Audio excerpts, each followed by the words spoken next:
Joined now by Kalen DeBoar, Washington head coach. And coach, I'm curious about this because you're from South Dakota. So you get this job. Do they tell you, here's who we really hate, here's who we mildly dislike? So like this week, we're supposed to really hate Oregon. How does that happen? Yeah, that's funny. You put it that way. That you're around college football, so you understand what rivalries are, right? And then, work on the West Coast for 4 years at Fresno State and get an idea of what the West Coast rivalries are. So that helped kind of slowly kind of move me in this direction. And then you get here, and you quickly through the donors and the alumni and all those different groups you're speaking with, you find out, what it truly is all about. And then you play the game and it goes to another level. So, and the week before and the week after, it's a lot of fun for the fans. So it's an awesome rivalry. It's what college football, college athletics is all about, having these type of, high-end teams competing, passionate about their universities. And we're looking forward to Saturday.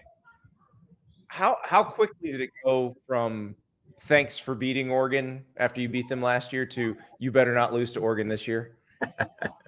Yeah, I think there's probably some of that out there, but you just keep the main thing. And for us, it's about, preparation and doing everything we can. And our players and our coaches, every single game is extremely important. And we've made this a big game because of that mindset. Each week bringing, our best. And we definitely, are doing that again this week. We know we're going to get their best as well. And so that's what great teams do. And, just happens to be number 7 versus number 8 on top of the rivalry. So add some added elements from the national picture as well. So the last time you played, it was very different from the other games you'd played this season. Those had all gone pretty smoothly. Arizona challenged you guys a little bit.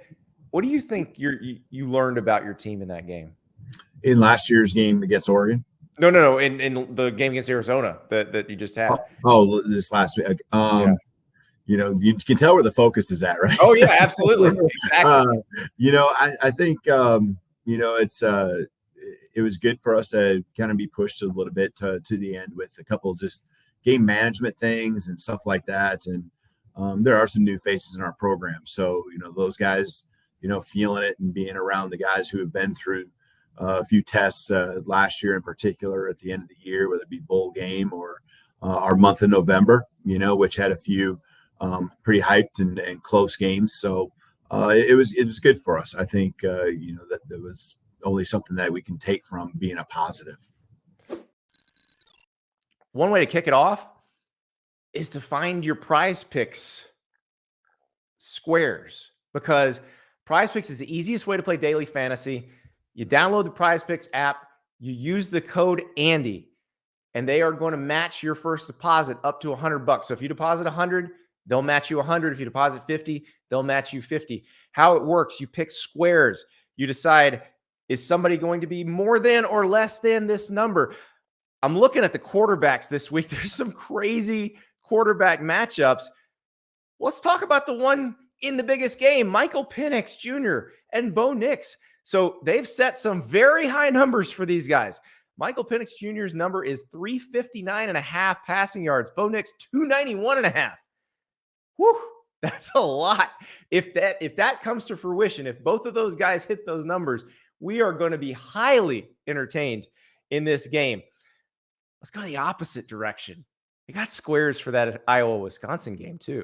Oh yeah, that's a true sickos game, which, by the way, could decide the Big Ten West. Prize Picks has Deacon Hill, the Iowa quarterback, 125.5 yards. Tanner Mordecai, the Wisconsin quarterback, the Dairy Raid, at only 180.5 against that Iowa defense. There's also some great QB combos. That's one of the things I love that Prize Picks does, is they'll combine a couple QBs and say, are they going to go over this particular number in passing yards or in touchdowns? And it's not always two guys playing against one another. Sometimes it's guys that are just on teams in big games or teams on that everybody's gonna be watching. So here's one. This is a Friday-Saturday combo. Shedeur Sanders and Kyle McCord. So Colorado's Shedeur Sanders, Ohio State's Kyle McCord. Will they have more or fewer than 618.5 passing yards? That's a lot. Carson Beck and JJ McCarthy, Georgia and Michigan. That could be the QB matchup in the national title game, for goodness sakes. 5'10.5". You saw Carson Beck really come alive against Kentucky last weekend. Meanwhile, JJ McCarthy has been chucking it very well all season. So Prize Picks is going to give you a ton of fun ways to enhance your college football viewing. So Prize Picks, download that app, use the code Andy. They'll match your first deposit up to $100. Go ahead and download it now. Start picking out your squares. That's the most fun part of the weekend. On Friday night, follow me on Twitter, Andy_Staples. I'll be picking my plays. I'll be probably taking your advice because a couple of weeks ago, I didn't take somebody's advice and they were right and I was wrong. So I'm going to trust you guys. Go to Prize Picks, download that app, code Andy. They will match your first deposit up to $100. So let us talk about that game last year, because that was a very tight game. You know, you had a kick with 51 seconds to go that wins it. When you're sending your kicker out in that moment, what do you say to him? Do you have anything you say, or you just kind of let him be him? If I say anything, it's going to be something really short and really positive, and maybe a fist pump and a slap on the back as he heads out. And in that case, it was a Peyton Henry, and been here many years and had a good season going for us, and had some history too. He had missed some kicks in the past, or missed a kick, and it was really cool to see his growth through the season. And I think there was just a lot of confidence when he went out last year, that the opportunity, wasn't too big for him because of all his past, and that he'd been preparing for this moment. And so I don't really think I said too much to him at all, and I think that's the best. Just keep it simple. So speaking of being prepared for this moment, you've played in such big games as a head coach that I imagine most people don't realize, because you were the head coach at your alma mater, the University of Sioux Falls, from 2005 to 2009. You were playing in playoff games. You won NAIA national championships, 3 of them. You had games that were win or go home. You had situations where you had to go pretty much 100 yards to win a playoff game. How much does that experience help you when you get in big, like last year against Oregon, you're down a touchdown, you got to score. Yeah. How does that help? I think I draw on it a lot. And I can remember specifically in 2006 and the 2007 years, being some big, great growth moments, some of those big drives that you're talking about where, just the seems like it's coming to an end, but you just keep fighting, you keep swinging, and you take advantage of every opportunity. If there's one opportunity left, you lift your team up, and those guys want it bad and they want to go execute. And if you can have that mindset, it isn't just something all of a sudden that spur of the moment. You decide this is what we're going to do. To me, it's something that is just part of who you are, your DNA as a program, and it's built through the off season. It's built, and just constant, like talking about, if we get in this moment, this is how it's going to go. This is how we're going to think. This is, what we're going to rely and count on when it comes to, each other. And, those games, I know they weren't in front of crowds even close to what's going to be here Saturday, but when it's do or die, win or go home, and you're in the playoffs, and you love your kids and you love your coaching staff, and you want to do it for the fans, and you want this experience to be special, and you're pouring everything into it, and there's this investment that's above and beyond what most people realize. There is a lot, and so a lot of those moments in those years, the championship runs, I think really are relatable, and things I draw on, whether I know it or not. Well, and that's what the thing about it. It feels like winning translates regardless of the level, and that experience matters. I was talking to Marcus Freeman 2 days after Notre Dame, Ohio State, and they'd had 10 guys on the field on the final play. And he said, if we ever have that situation again, we may never see it again in our lives, but if we ever do, we're going to have a signal for it now. And I'm thinking, it's his second year as a head coach. It's not happened before. But like in your situation, even when you were an assistant coach at the FCS and FBS levels, you'd already been a head coach. You'd already experienced a lot of those situations. Yeah, I mean, and again, smaller schools, maybe not the national, recognition as far as just what, how it gets exposed when you make a mistake, but made my fair mistakes too. Just not as many people are aware of it. In the early 2000s, or as a head coach in those 5 years there at Sioux Falls, and like you said, moving on and going through the ranks, there's a lot of those moments. And just, I think, just like anything, the more you do it, the better you get. Play callers become better. I mean, take another sport, you're a golfer, the more reps, the better you get. The more times you're in those situations, the more times you've thought through not just that situation, but the other possibilities that exist. And so, to me, experience is a big part of it, and doesn't make you perfect. Doesn't mean you're going to make the right decision every time, but you do rely on some of those experiences to help you through and make the best judgments possible. I also heard you talk about how the specific experience of being at that level helped with the transfer portal, because you were in a situation where people would be transferring down and you'd be kind of using that to fill gaps in your roster. And then you get to Fresno State in 2020, you get to Washington 2022. Everybody else is trying to figure out, how do we do this? You've done it before. Yeah, it feels very similar once the portal kind of took effect. Just like you said, plugging in a guy here and there, understand the makeup and dynamic, and having your team have this culture around it that is inviting to other people. And when they come in, it's not just, high school guys, but, transfers, when they come in, they're probably transferring for reasons because they want to see an opportunity that exists. They want to feel a sense of belonging in a locker room and value. And, been through that, was through that a lot, like you said, at the smaller level before the portal became a thing, like you had those opportunities for guys to come down, and, we had Division I, even FBS players, a lot of FCS players, coming to us, maybe a junior college guy here and there, but there is a piece of that. Now, so far in 2 years, so we haven't been full-fledged portal, but a lot of those little holes, and some big ones too, right? Michael Penix, exactly. Portal have been a result of kind of solidifying and making our team come together and being at another level. Well, how important was that, though, that you had so many guys who were at Washington when you got the job, who wanted to be at Washington and wanted to stay at Washington? Yeah, and there was a lot of guys that had been here, like not just for a year or two, but for 3, and even 4. Those guys had been through some big years before and saw what it looked like and knew what it was supposed to feel like, and the work that it took. And so, once we had those guys all in, we got really into the winter workouts.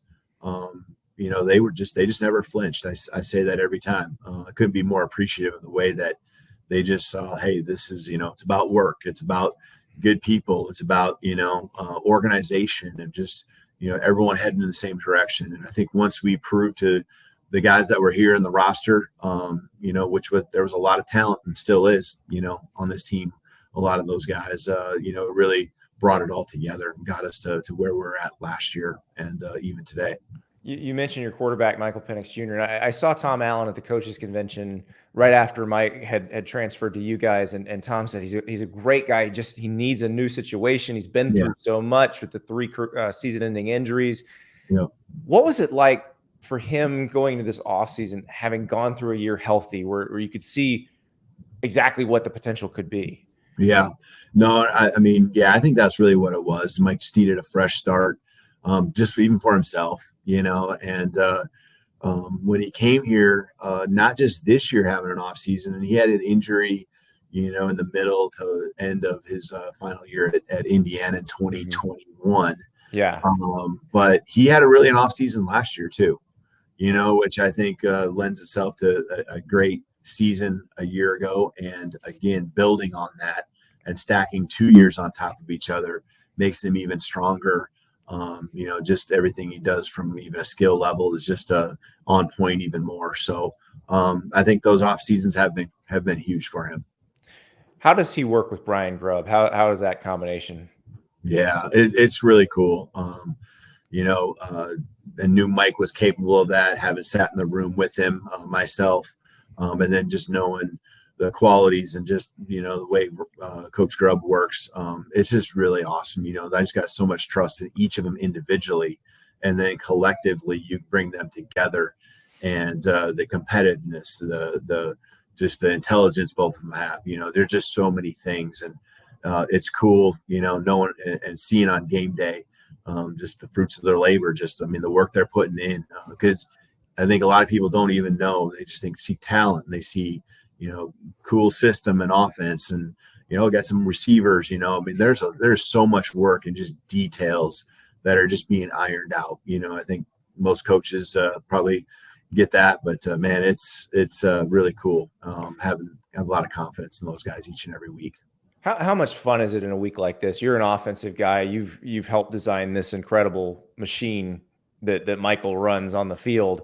But when you turn on the tape and you see the kind of athletes that Oregon puts out on defense, how much fun is the idea of the chess match Mhm. against those dudes? Yeah, you're there. They're very impressive on defense as a whole team, in fact. But just it pushes you, right? You know, it pushes you, and this is how you get to these points, is by being pushed. And we can go back again 20 years and just those close games and those details that you had to focus on, and the learning moments, just helping you refine things and teach better. You know, make the game plan simpler. You know, just all those things are part of this, and but you're, in the end, you're being pushed to be your best, and that's what this game brings out. It's awesome atmosphere. I'm happy for our fans. Happy for college football. Just you know, the excitement that leads up to it, and you know, the moment in Husky Stadium and the game in Husky Stadium. Just got a lot of energy surrounding it. It's a lot of fun. So the one game at a time, you guys all have to have that mentality. When you have that open week before a game like this, do you have to kind of rein it in with your guys to make sure they're at the right kind of pitch once the game starts?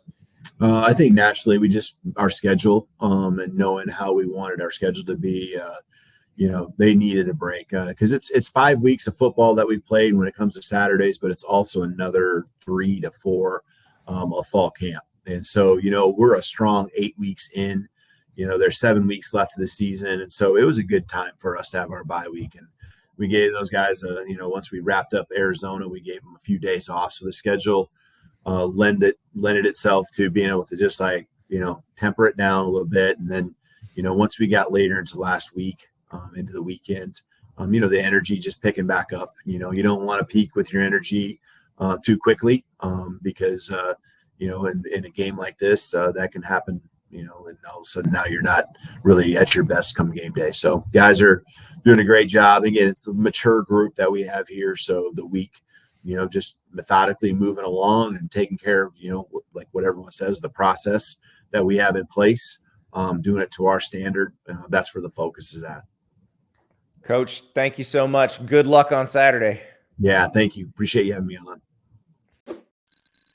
Thank you so much for watching. Just a reminder, subscribe to this channel right here so you never miss an episode of Andy Staples on 3. And oh, by the way, watch all the other great videos on the On3 Sports YouTube channel.